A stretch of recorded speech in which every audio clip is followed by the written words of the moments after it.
demo of Laser Map Studio.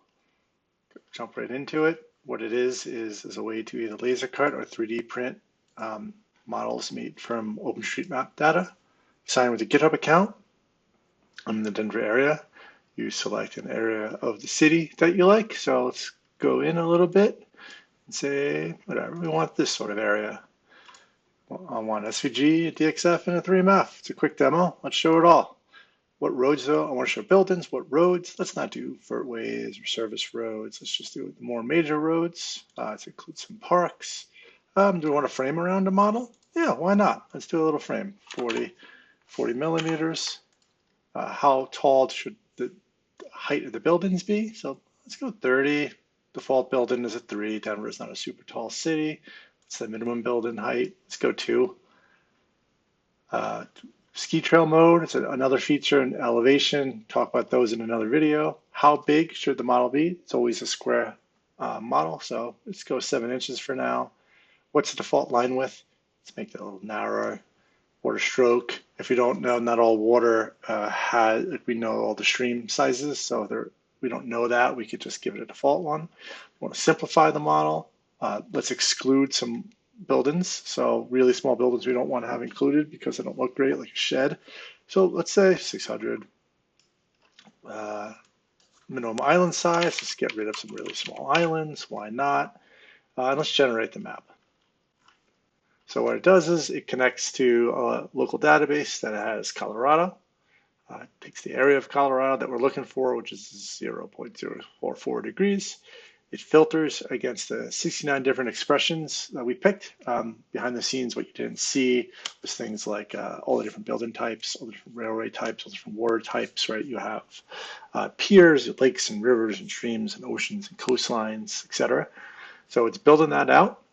It is found 2,599 buildings. It keeps going. What it does is it tries to fix it for 3D printing. So if you look at this, it's sometimes attempting to simplify the polygon. Doesn't always happen. So this is what prevents everything from becoming manifold, but that's okay. It still ends up working. So it's made a number of meshes. And here we have a generated SVG. You can see the color of the buildings and the roads and the waterways. A DXF, which is perfect for laser printing. This goes right into Lightburn. It's already layered in Lightburn, so you just pick your burn settings for each particular layer. Really cool and easy. And then of course you have a 3MF. So I'm going to open this up in Bamboo right now. And what you're saying is, hey, you want to use all these different objects. Here it is. It doesn't have colors applied to it yet. So you hit over to objects. You pick your base map color. I like black to start, but not everyone does. What color do you want water to be? 4. I want my roads to be 2 in this case. I want waterways to be 2. Railways, I don't have a good color. Let's just pretend it's that. Buildings, I like them as white. And parks, of course, should be green. So you can see right here, pretty cool model. So let's slice it and see what we get. Oh, it's actually going to yell at me about the colors.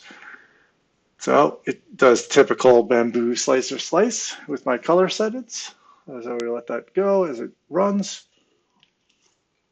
And there we go. We have a city in full color ready to go. You can see the buildings are in white. It filtered out the really small ones that are on this side of town. These are all like little houses. You can print them, of course. It's up to you. You have the road, you have the river, you have the park around the river, you have the train line that goes by the park. It's all here. And how many? Took a couple seconds, no big deal. Print time, of course, is going to be pretty high because of all the color swaps. But even with the color swaps, you're only down to 18 filament swaps.